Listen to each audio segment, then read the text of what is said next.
So point of clarification, Blake is actually from Newsy. Yeah. And I'm hoping that the game show music means that we get to have an Oprah moment as well.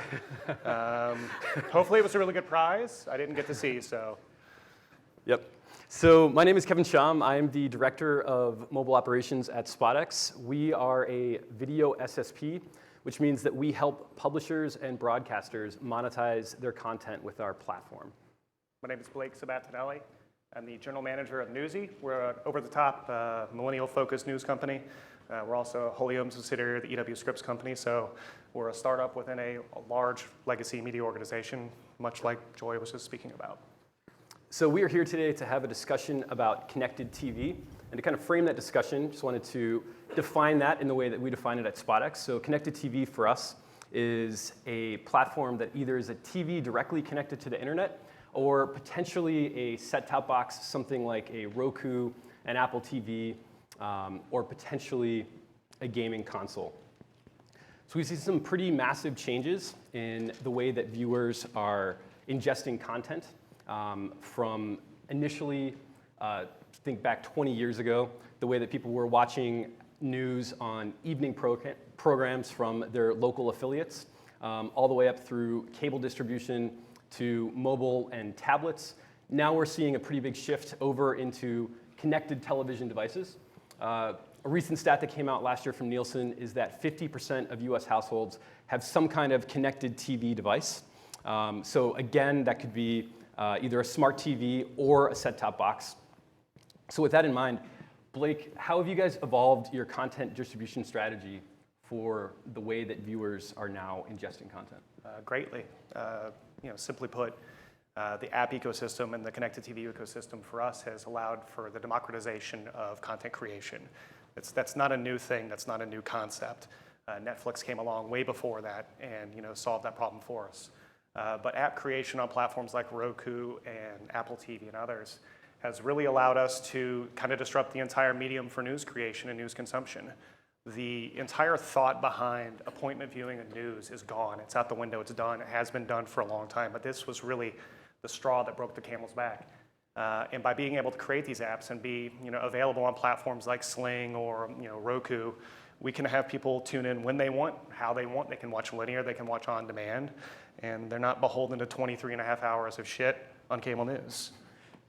So for folks that might be in the audience, might be thinking about getting into the connected TV space, how has the way that viewers are handling connected TV, how is that different potentially than how they might be handling things like pushing content to mobile devices? How's, for example, retention within your connected TV apps? Sure. So I mean, if you look at desktop's great.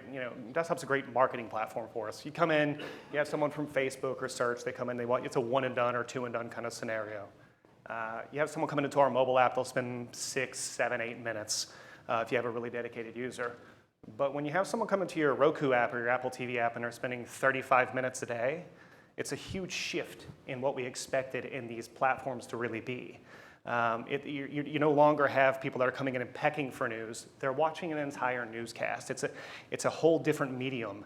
And people are doing it in something that's native to what they're viewing. You watch lots of things on TV. You can watch them for long periods of time.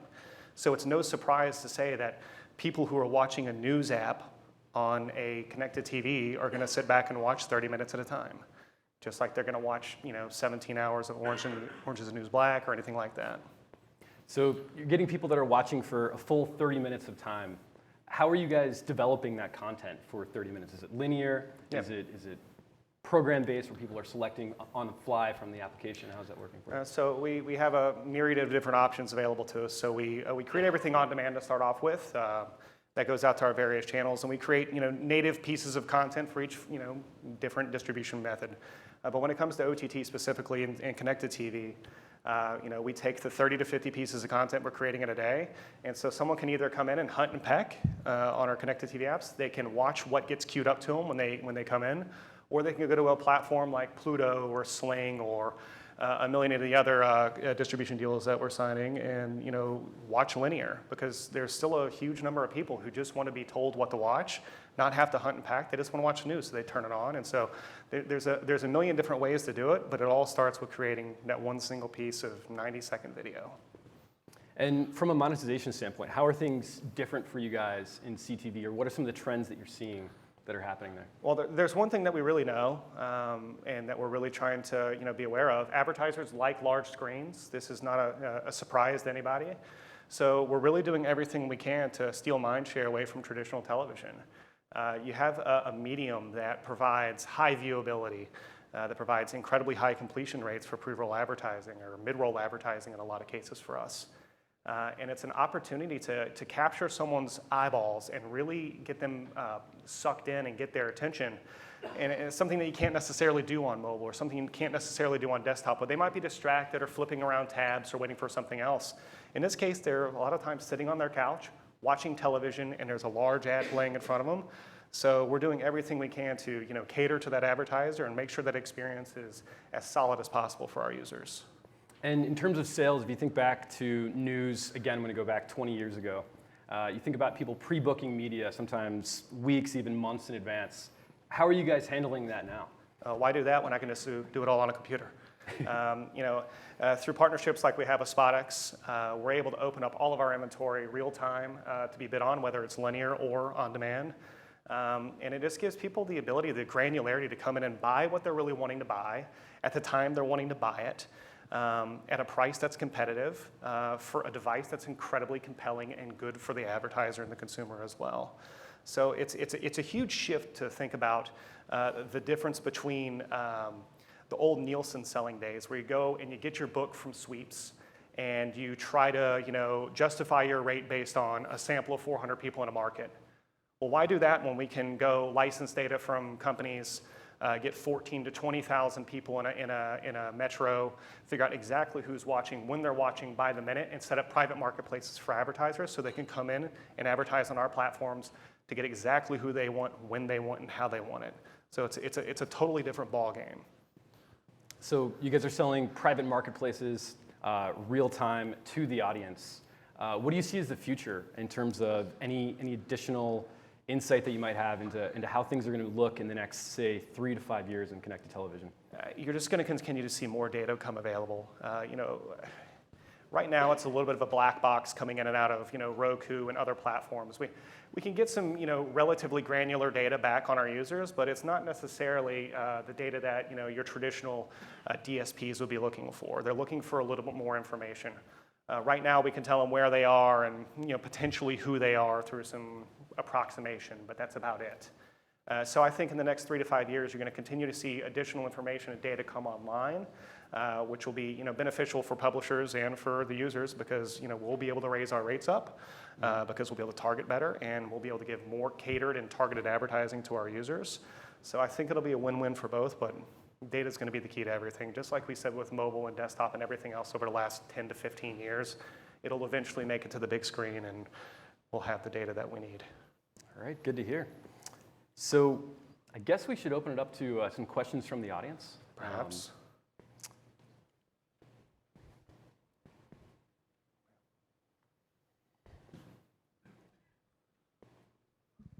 Thanks. So on the newer platforms like Roku and the new Apple TV, how do you get discovered? Because obviously there's just any number of apps there. Ooh, it's a tough thing. So it's a bit of a twofold equation here. First, there's advertising mediums, and there's word of mouth. The larger your brand goes, the easier it is for you to get discovered.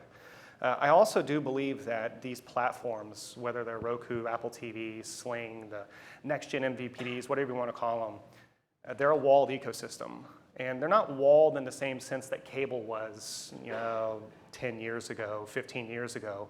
But they are walled in the case that it's difficult to get on these platforms. Spinning up a newsroom, no matter if it's in Columbia, Missouri, like ours is, or in New York, is tough. It's cost prohibitive.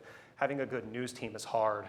And so there's a limited number of people on the block, and so you get a little bit of discovery both through just lack of option, more option than you can get on cable, less than you can get on mobile, and then advertising, word of mouth, and honestly, just kicking ass. One over here. Over here. How you doing? So I guess you talk about like OTT and like these Roku and connected TVs and things like that. So I have a lot of connected devices. A lot of devices are getting connected, right? But I don't use any of them. So I guess my question to you is, are you seeing adoption on OTT? Because we're seeing it on mobile, we saw a huge growth metric, right? But we're not seeing really any growth on OTT, or at least nowhere near mobile. So are people adopting it just because it's there? Yeah, I mean, look, it's not as prevalent as a mobile device is, and you're absolutely right. There are a great number of people who have a connected TV who just watch Netflix, Hulu, and maybe MLB TV. But there's also hundreds of thousands of people that access our app on a monthly basis across multiple platforms. It is still a small and growing business, but it's growing at a pace that if you would have asked me 6 months ago where we were and where we would be, I wouldn't have believed it. It's growing very quickly, and I think discovery, as people will continue to see what's available to them, is just going to grow. What does success look like on these platforms? Like, what is the range that, on the low end to the high end, that people are expecting, from a publishing company like yours? I suppose people just want the truth. We do. They just want a story that speaks to them. It's my job.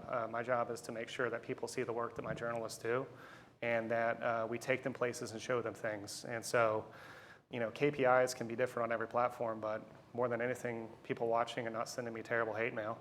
It's a good start. I was meaning more specific numbers. Like, what would, we've heard numbers on a mobile platform. What does a good number look like in terms of subscribers on an OTT platform, on a Roku device, or on a? I'd be pretty happy if you looked at, a couple months from now, us having a couple million MAUs across those platforms. I think that's a good bar for success.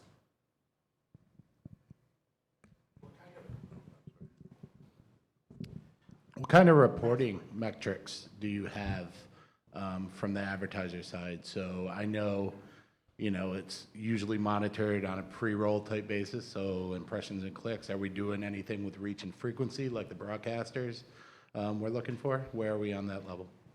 So with SpotX, you're able to get the same metrics that you would expect.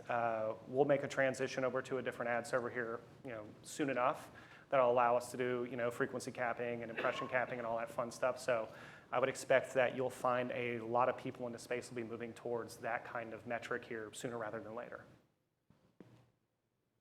Excellent. Well, thank you guys. I want to thank you very much Yeah. for everything. Very good, very good. Excellent. Now, moving